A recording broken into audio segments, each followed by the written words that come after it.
Someone has asked the question, what form does the inquiry, investigation, and practice take? So once that you felt this thirst, you've had the awakening, which is that you know for sure inside you there is something to know. There's something more to come. There's something more wonderful to be felt. That there's a calling without words, just a feeling. You've been awakened to that new possibility somehow. Then what to do next? Now, usually what happens is, in the same way that the awakening to the new possibility just arose within you, you could say it was given, the actual path to take for you personally will also be given. It'll just appear synchronistically,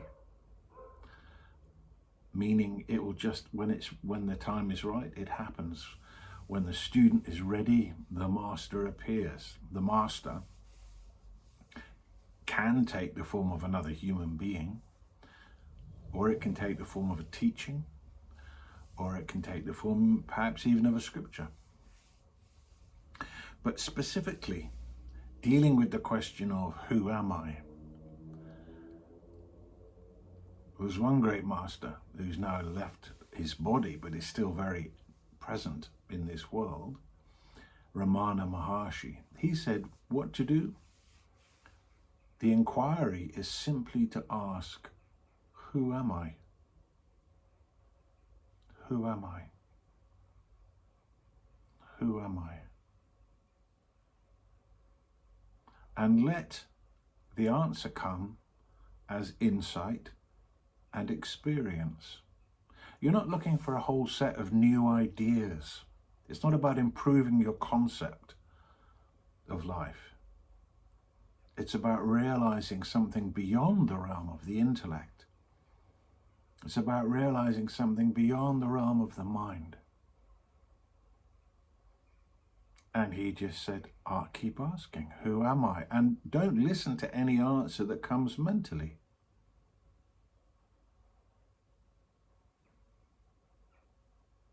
Listen to the answer that comes within. Who am I? Who am I? Who am I? Who am I? And if you do this, strangely enough, but amazingly enough, you will find that you get taken to your heart. That you come out of your mind and you come into your heart. Not your physical pumping organ heart, your heart.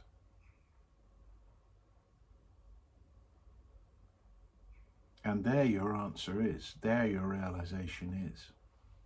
So the goal is to recognize, okay, I've looked in the realm of thinking. I asked my mind who I was, and the answer it gave me was not so great. It made me anxious, perhaps. I asked my mind, what is life? And the answer it gave me wasn't so great. So now ask somewhere else. Now seek somewhere else. Seek within. Who am I? Who am I? I'm not this body, so leave the bodily sensations out. Who am I? I'm not this mind. I'm the one witnessing the mind. Okay then. So let's have a look at this witness. What is the witness? What is that? Who am I? This witness. Who am I? So this is the inquiry. And the inquiry is within. The inquiry and the investigation is not about reading books particularly, although it has to be said, I have written a book called Secrets of Silence. And everything you need to know is in there. Secrets of Silence. It's on Amazon. But it's not that kind of investigation, or reading that particular book, of course, will be very helpful. But it's not that kind of investigation. It's an inner voyage. Now, some people do respond well to having living gurus. So living gurus that I've benefited from would be Prem Rawat. Prem Rawat. I met him when he was 16 and I was 18. And he's helped me consistently throughout my life. And another one who's helped me a lot would be, particularly with this kind of inquiry, who am I, would be Mooji, M-O-O-J-I, Mooji. Check him out. If you feel drawn to a more meditative practice, then one thing that can clear away a lot of debris is the Goenka Vipassana retreats, the 10-day, 10-hour-a-day meditation retreats designed wonderfully by Goenka.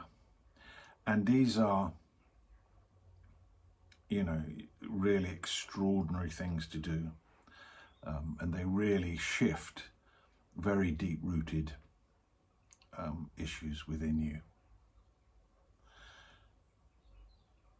So you'll be shown what your path is, and you can change it. You might spend a whole life with one master. You might have many.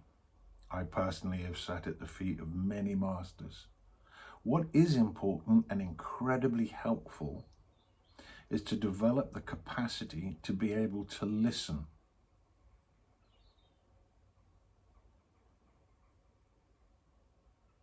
Without commentary. Just to focus and listen.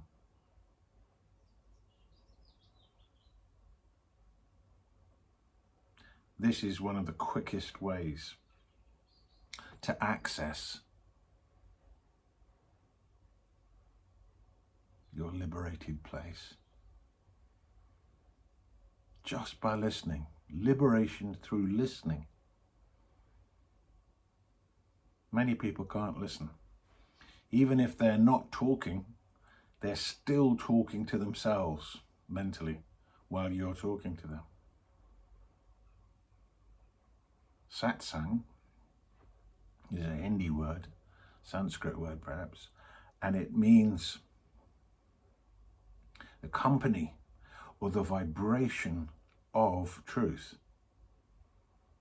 It's a vibration, and you get that vibration when you just listen. You focus and listen. It doesn't matter what's being said, it's just words that disappear into the air. But your listening and your focus allows you to become present to what actually is. The more time you spend present to what actually is, the quicker you proceed down the pathway. If you feel an intense urge, you can be intense about it. And do it all the time. Who am I? Who am I? Who am I? It becomes almost like a prayer. Please show me who I am. I don't know who I am. I need your help, O great intelligence, O great liberated one, O great all-knowing one, O great source, whatever. It doesn't really matter who you're asking in terms of names. It's just to recognize that you're putting yourself into place to receive.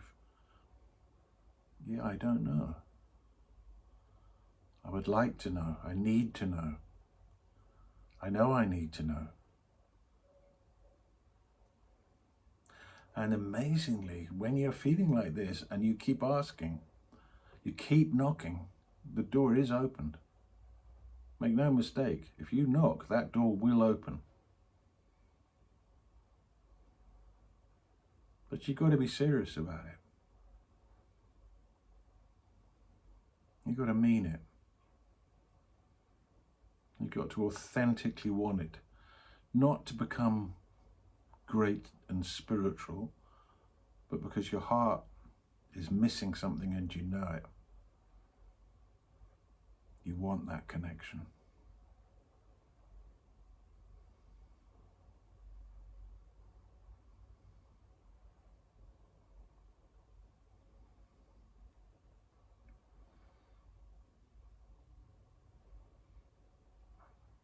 It's a great and wonderful time in a human life when the inquiry starts. Angels celebrate, the Buddha smiles, good luck abounds, grace is there. How wonderful, the awakening from the dream that may have lasted millions of lifetimes. And now, the awakening out of that dream. Goodness me. No small thing.